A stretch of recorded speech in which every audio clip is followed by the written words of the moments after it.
सरकार का सरकारी खजाना खाली हो गया है और इसी खजाने को भरने के लिए दारू पर से बैन हटाने पर विचार किया जा रहा है। कितनी सच्चाई है इसमें?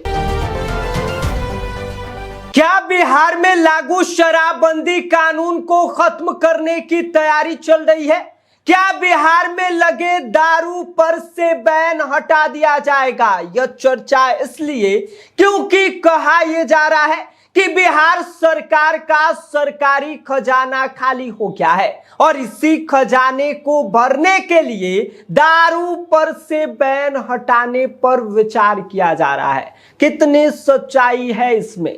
और इसके साथ ही अगर दारू पर से बैन हटा दिया जाता है तो इससे बिहार सरकार को कितना फायदा मिलेगा, बताएंगे आपको हर एक बात। लेकिन उससे पहले नमस्कार, आप देख रहे हैं स्वराज पोस्ट और मेरा नाम विष्णु है। इस पर हम बात करेंगे कि शराबबंदी कानून को खत्म करने के लिए किस तरीके से तैयारियां चल रही हैं, क्या खत्म होगा या नहीं। लेकिन उससे पहले आप यह समझ लीजिए कि अभी बिहार के हालात कैसे हैं। पिछले कुछ दिनों से लगातार ये चर्चा चल रही है कि बिहार सरकार का सरकारी खजाना खाली होने की कगार पर पहुंच चुका है।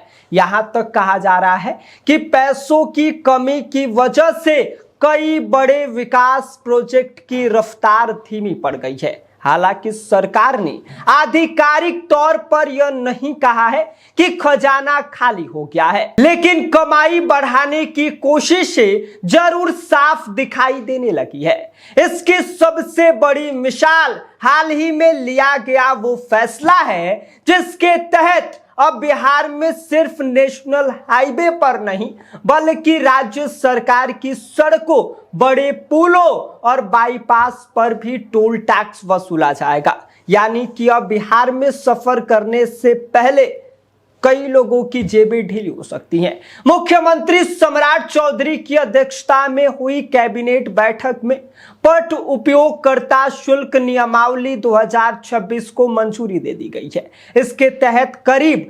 3614 किलोमीटर स्टेट हाईवे और 250 मीटर से अधिक लंबे राज्य सरकार के पुलों पर टोल टैक्स लगाने की तैयारी चल रही है। सरकार का लक्ष्य यह है कि इस व्यवस्था से हर साल तकरीबन 700 से लेकर 800 करोड़ रुपए की अतिरिक्त कमाई की जाएगी।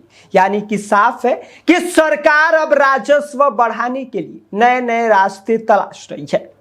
और यहीं से लोगों के मन में एक बड़ा सवाल उठने लगा है कि जब बिहार सरकार 700 से 800 करोड़ रुपए के लिए टोल टैक्स बढ़ा सकती है तो क्या हर साल हजारों करोड़ रुपए के संभावित राजस्व वाली शराबबंदी नीति पर भी कभी दोबारा विचार होगा? तो इसका जवाब है फिलहाल नहीं। अभी तक सरकार की तरफ से कोई ऐसा आधिकारिक फैसला या घोषणा नहीं किया गया है कि शराबबंदी कानून हटाया जाएगा। लेकिन सच्चाई यह भी है कि सरकार जहां भी कमाई का मौका देख रही है वहां राजस्व बढ़ाने की कोशिश कर रही है। ऐसे में लोगों के मन में सवाल उठना स्वाभाविक है कि जब शराबबंदी की वजह से हजारों करोड़ रुपए का राजस्व नहीं मिल रहा है तो क्या बिहार सरकार इस फैसले पर दोबारा विचार करेगी? क्योंकि विपक्ष के नेता तेजस्वी यादव हो या जनसुराज के प्रशांत किशोर, दोनों कई बार इस बात का दावा कर चुके हैं कि शराबबंदी की वजह से बिहार सरकार को हर साल तकरीबन 30,000 करोड़ रुपए के राजस्व का भारी नुकसान हो रहा है। अगर इस आंकड़े को सही मान लिया जाए तो सोचिए, सरकार टोल टैक्स से 700 से लेकर 800 करोड़ रुपए जुटाने की कोशिश कर रही है, जबकि शराबबंदी हटने पर उससे कई गुना ज्यादा पैसा सरकारी खजाने में आ सकता है। लेकिन कहानी सिर्फ पैसों की नहीं है।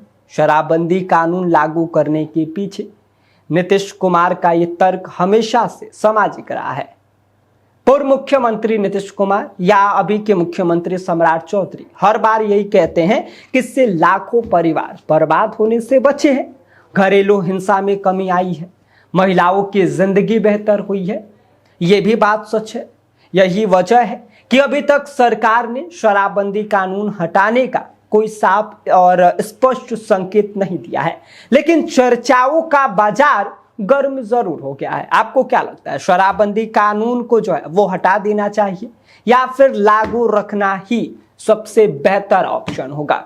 अपनी राय हमें कमेंट कर दीजिए। बाकी आप देख रहे हैं स्वराज पोस्ट और मेरा नाम विष्णु है। गोल, जहां 28 वर्षों के सफर में 18,000 से भी अधिक छात्रों ने डॉक्टर एवं इंजीनियर बनकर सफलता की ऊंची उड़ान भरे है, जहां साधारण छात्र भी बिहार एवं झारखंड टॉपर बनकर बड़ा इतिहास बना रहे हैं। दूरदर्शी शिक्षाविद श्री विपिन सिंह के मार्गदर्शन में मेडिकल एवं इंजीनियरिंग के लाखों छात्रों के लिए आशा की किरण के रूप में गोल, द रिजल्ट फैक्ट्री